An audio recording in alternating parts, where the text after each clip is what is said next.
The title of this story is Shipwrecked. Once upon a time on a planet called Rhea. Now this planet, Rhea, is a planet that is a huge planet that is completely full of islands. Just islands all over the place. Big ones, little ones, some that look like Mickey Mouse from aerial views. I mean, just plenty of islands. And the only way you get from island to island is, of course, ships. Because we're not in the space age yet in this story, so they're on ships. The character in this story is Lauren. And Lauren, she's on the docks of an island called Tankville. And on Tankville, she's on this island and she's heading down to the docks, and she kind of decides that she doesn't want to be late to catch her ship over to an island called Cosmos. Now on Cosmos, Lauren is going to learn how to blow glass into different shapes and balls and craft different things in different colors. And it's been her lifelong goal for a very long time. So Lauren, as she heads down to the docks, she sees the dockmaster. She asks the dockmaster, "Where's the ship to Cosmos?" And the dockmaster tells her that it is in B5 stall 19. So she's like, all right, I'm going to B5 stall 19. So on her way to the ship, she smells some fragrance called lilac bush or lilac tree. It reminds her of her home on Lilla and where she has come so far. But she knows that she's going to be famous famous glassblower. And so she's okay with that, but it still reminds her of home. So she tracks down to B15 stall 19 and stands in front of the first mate of the ship. And the first mate, he looks at her and says, "Name, please." And she says, "Lauren from Lilla." He says, "Yep, you're on the list. Please enter." Well, Lauren decides to ask, "Well, who's the captain of this ship?" Well, the captain of this ship is called Starkrill. And this is the ship Suncrosser. So Lauren gets on the ship called Suncrosser, goes and finds her bunk, and shortly falls asleep. Soon, she realizes that the ship is moving, and she awakes with a start. And she decides that as she hears other people snoring and moving and trying to get comfortable on these small ship bunks, she decides to go up to the quarterdeck. So she gets her way up to the quarterdeck. She's looking around and notices a sliver of moons. They have 3 of them, and all 3 of them have the same shape, just a sliver moon. It's almost a new moon. And she looks around, notices that there's a figure at the other end of the quarterdeck. And all of a sudden he goes, "Who goes there?" Now, this gruff character, he's wearing a captain's hat, so he must be Captain Starkrill. And she says, "I'm Lauren from Lilla." He goes, yes, I saw you on the passenger list. What are you doing up here this time of night? And what are you doing on my ship to begin with?" Now, him being a really salty character from all of the ocean, apparently, that he has to be around, it's kind of gruff.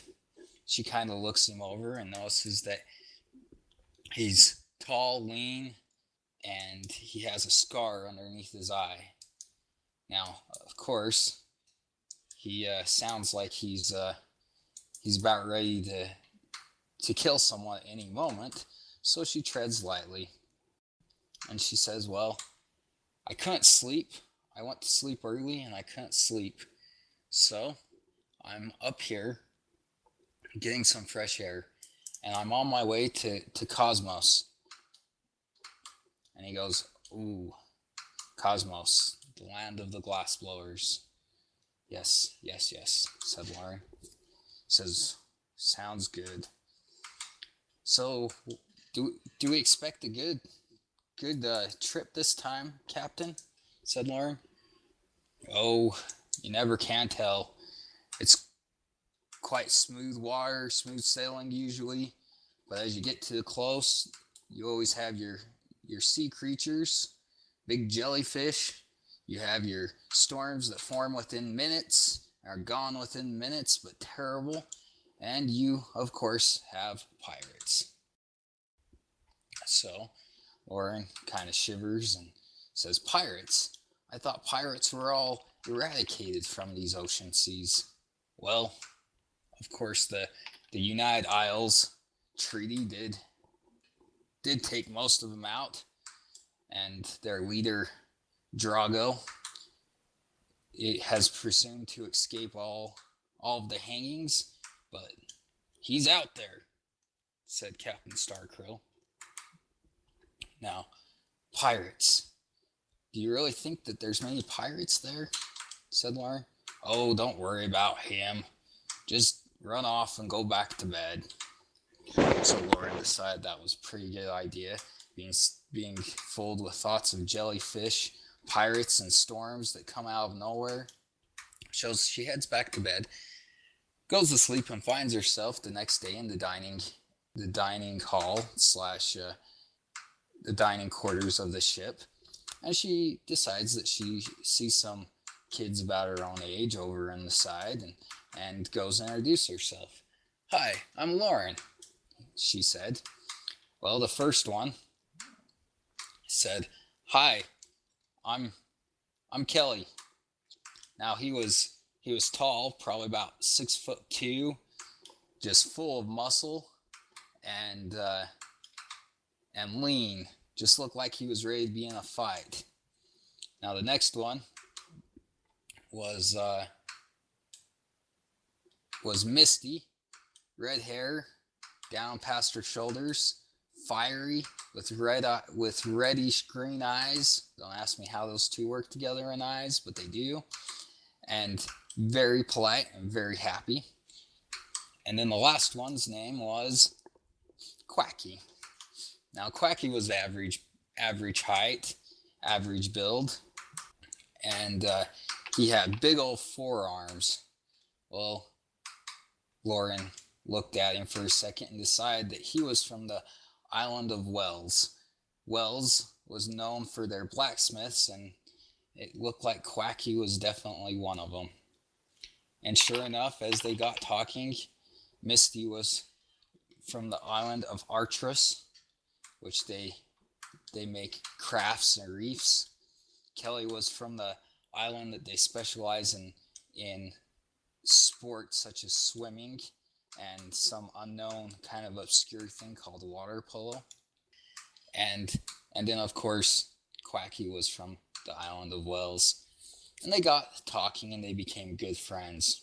So they talked the day away and went to the quarterdeck, went to the master deck, explored the ship a little bit on their first day there.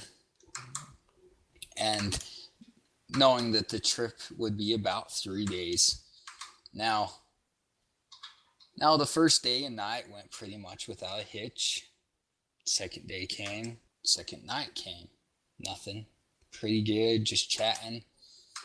Well, on the third day, the third morning, they were up on the deck, enjoying the fresh morning breeze. And all of a sudden, the warning trumpet sounds from the poop deck, as they call it. And so they are all asked to go to the dining hall. So all about 60 passengers crowd into the dining hall. And soon, Captain Starkrill comes in, and his gruff, rough, cold sense that he has comes in and explains that they're about to hit the place where there's a lot of jellyfish. And he explained that these jellyfish are about 10, probably over exaggerating, but 6 times the size of the ship that they were on. And that if any of them decide to take a look and be curious of what it was, it could mean a disaster. So he asked them to stay put so that he could make sure that they stayed safe and that his crew would have room to work up on top. So Captain, with his captain's hat, walks out the door, and Misty turns to Lauren and says, "We'll be okay. I've traveled these waters before. They always threaten that there's big sea creatures and big jellyfish, but they all just are afraid that we're going to end up as our grave in the sea. I don't believe it. We're going to be just fine. Now, as they're discussing amongst themselves, Kelly, Quacky, Misty, and Lauren, all of a sudden they hear screaming and cracking of wood, and more screaming, and water starting to fill the cabin. Next thing Lauren knows, she's being thrown against the side of the ship or the room, and she's knocked out cold. Boom! Crash! Some time passed, and Lauren awakes. Hot. She feels hot and wet. So she opens up her eyes and notices that she's in the middle of the ocean. She's awake, Misty said. She's awake. Good. We're getting worried about her, said Kelly. What happened? Said Lauren. Well, Misty said, we hit a big giant jellyfish. Yep, just as I said it couldn't happen, it happened. And it broke up the ship like it was nothing, just like it was a sandcastle. We were lucky enough to see that you was flung against the side, and we ran to your assistance, and the ship just crumbled. And we happened to grab onto this big side of the ship and come up on the water, and here we sit in the middle of the ocean. Don't forget about the part where a storm came 5 minutes in, lasted for 5 minutes, and blew us way away from everyone else. Now that was said by Quacky. Lauren kind of looked around and noticed they were all sitting on about a 10 by 20 piece of the ship hull. She said, what are we going to do? Or this is a world of islands, said Kelly. We're bound to run into one. I sure hope so, said Misty. I'm hungry, and it's dinner time. Well, they spent the night talking and trying to keep their spirits up with each other, and so they fell asleep the best they could with the limited amount of room. And they were awoke with a crash, a wave, crash, another wave. Now they heard it in the distance, and they could see that there was an island over there. And this island, they decided to paddle their plank to the island. Now the island User was in a your channel small is island. recording. It was a small island, but kind of big, but small for their standards of living. And it looked deserted, but they decided that was their only hope for survival. So they all paddled there, and they all paddled to the island and decided to gather wood and everything and explore the island. So Misty and Lauren went one way, and Kelly and Quacky went the other way, and they decided to look for wood, gather leaves for shelter, and just try to survive another day till they decide what to do, knowing that a search party was probably out of the question because they didn't even know that they were crashed yet, being so a whole day away from Cosmos, the island they were trying to reach as their end journey. Well, Lauren decided she was poking around and found this cave with Misty right behind her. What's that? A cave. Let's go see what's inside. I don't know. We're having a lot of bad luck lately, Lauren. Let's just go back and meet up with Kelly and Quacky on the island, or on the beach, and we'll have them come with us. That's probably a good idea. So they go back, and on the way, they collect some berries, some coconuts, and meet back with Quacky, who had gathered a lot of wood and had a fire started on the shore. Now Kelly wasn't back yet. They were getting a little worried. Soon they see him strolling along the shore with a stick that somehow he had made into a point, and he had some fish. So they had fish for dinner. And they were all wondering whether they were ever going to get off this island, or if this island was going to be the end of them. The night came, the night left, the moon went up, the moon went down. They woke up the next morning, "Hey guys, we should go over to that cave I found," said Lauren. And sure enough, they decided that was a good idea. It might be a place that could give them some shelter and a place that they could build into a home, a temporary home until they could flag down a ship that maybe went on a trade route through these islands or not. They went up and kind of climbed up into the hill that this cave was in, and they went into the cave, and immediately they noticed that there was a shining reflective something coming out of the cave. It being a little bit darker, the sun not having direct sunlight, they noticed it. So they climbed up into the cave and noticed that, sure enough, they went in and it was something shiny. It was a shiny box, presumably gold.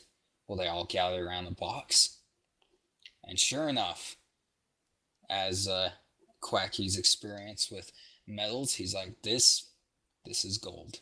Now the box was just a simple box, but it was an average size, about a foot by a foot box, and probably a foot deep. And they wondered what was in it. But of course, like all boxes found in caves, it had to have a lock on it. So as Quacky in his experience with tools, he went out to find some rocks and different things and start working on this golden box that they had found. "Well, what are we gonna do with a golden box anyways?" said Lauren. Misty gets all excited. "Well, there's gotta be treasure in it. It's locked." "I guess you're right. We'll just have to see if Quacky can get it open and if we can find some treasure in it." Well, Kelly's off exploring the cave system and comes back and tells them to come look at this. Well, they go further down, and lo and behold, the three of them, Lauren, Misty, and Kelly, discover a whole stash of different weapons. A whole bunch of cutlasses, some shields, some swords, some different things. And with Lauren's background and history of the world, she suspected that they were probably about 100 years old and stashed here for safekeeping on some adventurous war that took place. Probably the Great War of the Ocean Waters. So, as Lauren's looking through the different things, she finds a nice dagger and puts it in her belt. It was a nice puts it in her belt and decides that she should have a weapon on this island. You never know what's going to be on there. Kelly finds a cutlass that works, and Misty said that she always had a boot knife and that would work just fine with her. So Kelly decided to pick one up for Quacky as well, and found some other unique tools that he thought could help open the golden box and continue to explore the cave system. Well, they got closer to this one room, and they heard coughing.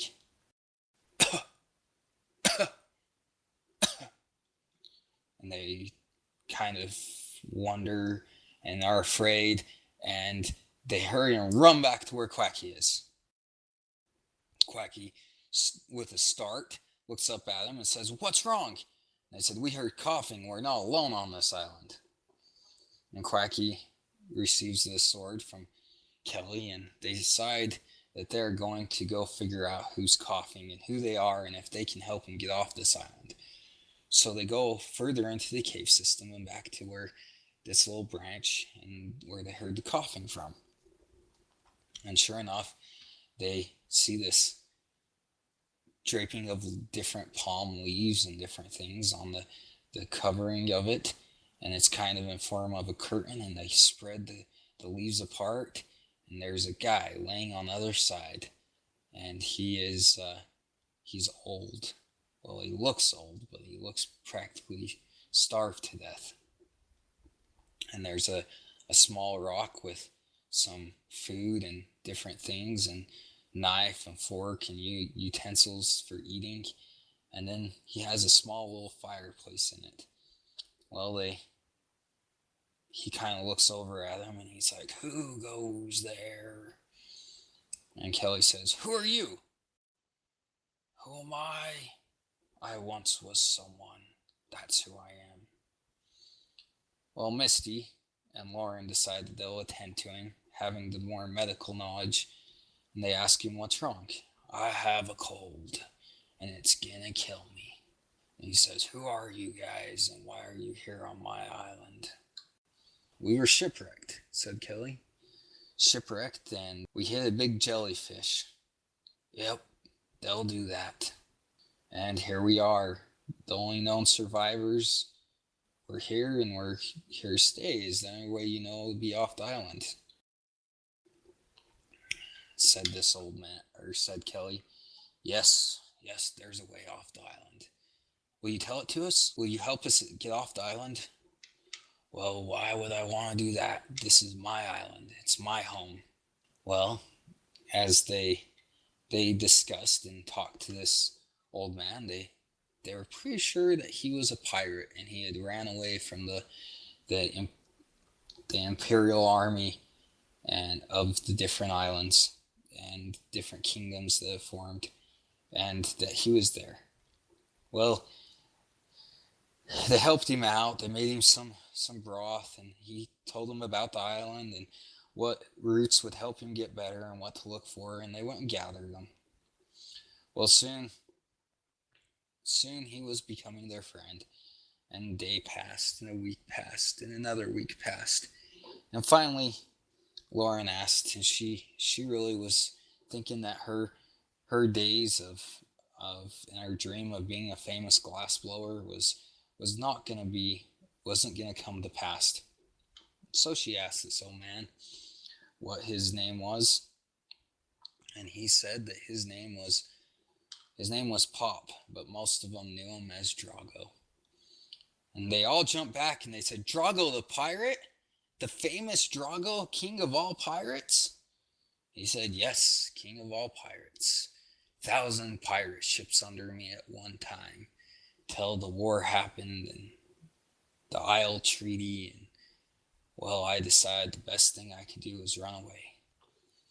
Well, should we be worried? Oh no, you young ones. I'm too old to fight. I'm too weak. But I can do you something. And I said, what can you do for us? He said, I can get you off this island and point you in the direction down to Cosmos, where your destination is, and give you some maps so you can guide yourself. That'd be great, but can you come with us? Said Misty. Nah, my home is here. This was my hideout for decades, and I'm gonna die here. Well, he told him where his ship was, and it was hidden in an oceanside cave. And it wasn't a big ship, it was a small ship, probably about enough for 6 people, and just a small cell. He told him of the box that had some maps in it, and he gave him some lessons on seafaring ways, and told them that probably in a couple mornings past that they would be able to go their way. And so they called him Pop, and because he seemed that he wasn't so much of a pirate anymore, so Pop helped him out and really guided him. Well, the next morning he was getting really sick and really weak, and no herbal views or teas or anything could help him, and he knew that he was about ready to be gone. So he told them that he wanted them to stock up with treasure and everything of his, and also other supplies. Some berries, some other fruits, some other foods that Pop had told them were on this island, and got ready to sell. And Kelly and Lauren decided that the next day would probably be the day that they would leave. And sure enough, they got the boat off to the side of the island where they could board it easily and have some good tides to get out and get on the ocean with some good winds. And the next morning they woke up, and this mysterious old man named Pop, he had surely crossed to the other side, and he had missed their send-off, but they were saddened and it hurt them deeply that he could not see them on his ship one last time leave his island, because they had become good friends and he had taught them a lot about how to be a seafaring and get off this island, and they were saddened. So they buried him on the beach, got on their ship, and continued out. Well, of course, it can't be smooth sailing on an ocean, and they encountered another 5-10 minute storm, and they thought they were going to surely be drowned and be lost to the sea like many others, to Davy Jones' locker. Well, they continued on, and they did make it. They made it to an island named Jana that was a sister island to Cosmos.